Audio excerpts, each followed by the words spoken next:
Hey, stay tuned to the end of this video to find out how subscribers can win a free Kemper profile pack. A little over 10 years ago, Kemper GmbH unveiled a radical new piece of guitar technology at the 2011 NAMM show. That was the Kemper Profiling Amplifier, a new standalone digital piece of technology that suggested every guitar player should have their full rig in a comfortable, versatile, and reproducible format. The Kemper Profiler would learn the sonic characteristics and gain structure of any amplifier and reproduce it in a tone and feel that's familiar to the guitar player's real amplifier. However, here we are a decade later, and we still have the same green box from that show. And well, it's been theorized for years that a new product would come along that updates this profiler technology, whether that's the Kemper 2.0 or a Kemper killer. Now granted, Kemper has made several updates to the Kemper over the years. And we've gotten the Kemper Powerhead, we've gotten the Kemper Stage,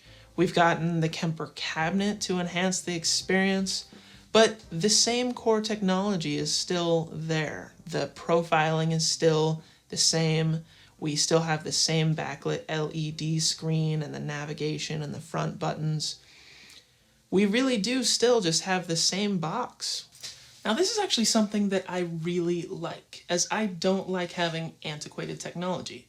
And if we were to get the Kemper 2, the Kemper 3, the Kemper 4, release cycles like we would with the iPhone, I probably wouldn't want to buy into the system. Now the Kemper has been really great with updates and new features, but it wasn't really until I started spending some time with the Neural DSP Quad Cortex that I started to wonder if the Kemper was starting to outgrow its hardware. With the Neural, I can route multiple guitar amps through multiple effects pedals and split those among 4 outputs. I can pitch shift a looper. I mean, heck, I think pretty soon I'll be able to play Legend of Zelda Breath of the Wild on this thing.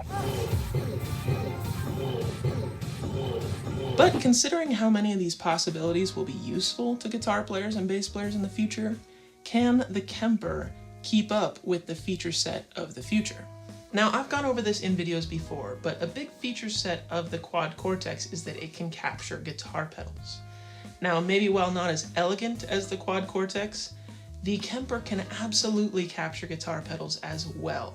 It's just at the cost of your amplifier block, which is pretty important. However, I've had great success capturing things like the JHS Colourbox, as well as things like the Noble Bass DI on my buddy Blake's pedal board, both of which sound great on bass.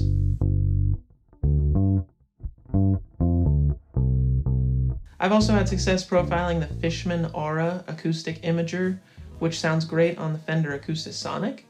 So in that regard, I think the Kemper profiling can go a lot further than you may initially think. A lot of my experimentation with the Kemper has been in separating the cabinet and the amplifier block.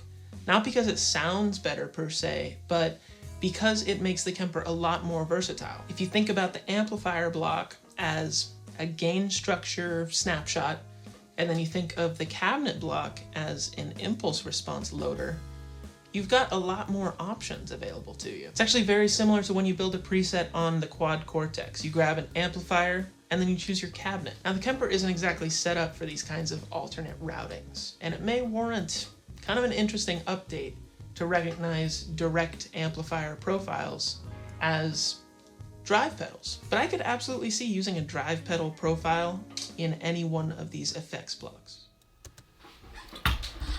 And in that line of thinking, using the Kemper in a similar way to how you would use a pedal board with an actual amplifier makes this basically a drive pedal loader. Thinking about all kinds of rare gain pedals and unique fuzzes that we can get inside of the Kemper to be used in front of an actual amp. You can take things like the unique sound of a Colourbox V2 and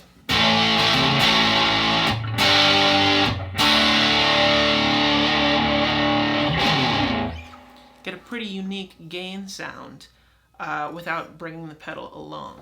This alternate way of thinking in regards to the Kemper is a little different, but widening the swath of what we can think about in terms of the Kemper's capabilities is how we can push it forward. You do need to be careful about gain staging with this method though. So if we're looking forward, I do think that the Kemper could use a hardware update in the routing capabilities.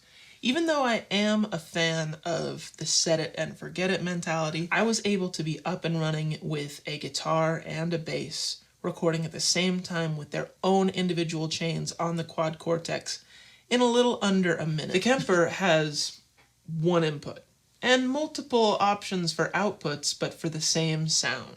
There's no opportunity for stereo amplifiers. There's no opportunity for alternate signal paths. And because those are hardware limitations, we aren't getting an update to address those potential features. The Kemper is also limited by this LCD screen, as the huge touchscreen on the quad Cortex is easily its biggest selling point. Everything's very simple, as you're either in preset mode, stomp mode, or scene mode, with scene mode being the only one really needing explanation, as it shifts parameters within each preset. I actually feel like if a computer desktop editor came out for the quad Cortex, I wouldn't really use it, because I'm getting really fast at navigating around the device itself. As for the Kemper, I tend to try and keep it as simple as possible, opting to use these knobs to dial in tones when I'm looking for sounds. And I have had a few moments of stress when time is scarce and I'm having to adjust a preset, digging through menus. It's kind of stressful, and I think at this point the UI or the desktop editor could both really use an update. So this video isn't meant to be a comparison, but my conclusion is that the Kemper is still very capable and arguably more consistent and reliable in certain situations, for reasons we can get into in another video. Hey, me again. The future is now. Let's talk about some of those reasons. So I was going to put this in a different video, in a more comprehensive review of the quad Cortex, but I do think that it's more pertinent to this comparison that I'm making right now, is that this is just new technology. You know, I am very afraid when I bring this out to gigs that it's just going to go down on me, or software issues are going to warrant it not usable. And the fact of the matter is, when we're dealing with these multi-effects units where it's all in one, truly is all in one. If something goes down, there's no just plugging out of the pedal board and going direct into the amp. You're done. So in a lot of these direct certain situations, you know, I play gigs where I only bring this, I'm really nervous that it's going to go down. And that's a fear that I didn't have as much with the Kemper, but it was still there. Quite frankly, it's a fear that we have with all gear, that it's eventually going to fail. Another big drawback with the quad Cortex is this power supply. You know, it's not grounded, it's kind of a thinner cable. It's also, well, it's not proprietary, but it's just got a very large MA requirement, milliamp requirement. So it's not really something where you'd be able to find a spare very easily if you forgot it going to a gig. Versus an IEC cable, you might have 10 or 12 extra ones. You should really have one in your car. You know, other reasons I hear people talking about these potentiometers, the way that they scroll, that's very cool. But this is a high-use item, you know, you're gonna eventually wear them through. These buttons are also very closely spaced. Generally, when I'm preparing for a gig with this, I will try and assign my high-use items down here to this bottom half. Leave these for rare instances. Mine's also starting to get a little scratched up because it sits on the floor, and that kind of bums me out a bit. But, you know, that's gonna happen to any high-use gear. But man, does it look a lot cooler when it's nice and pristine. Anyway, it's still killer. I've gotten a lot of compliments from sound guys about how nice the stereo image sounds, and I do look forward to using it frequently. So it's still a thumbs up in my book. I've offhandedly made a prediction among some peers and some friends of mine that we're going to see a string of gigs in the next decade or so where it's the norm to show up with a guitar and a flash drive.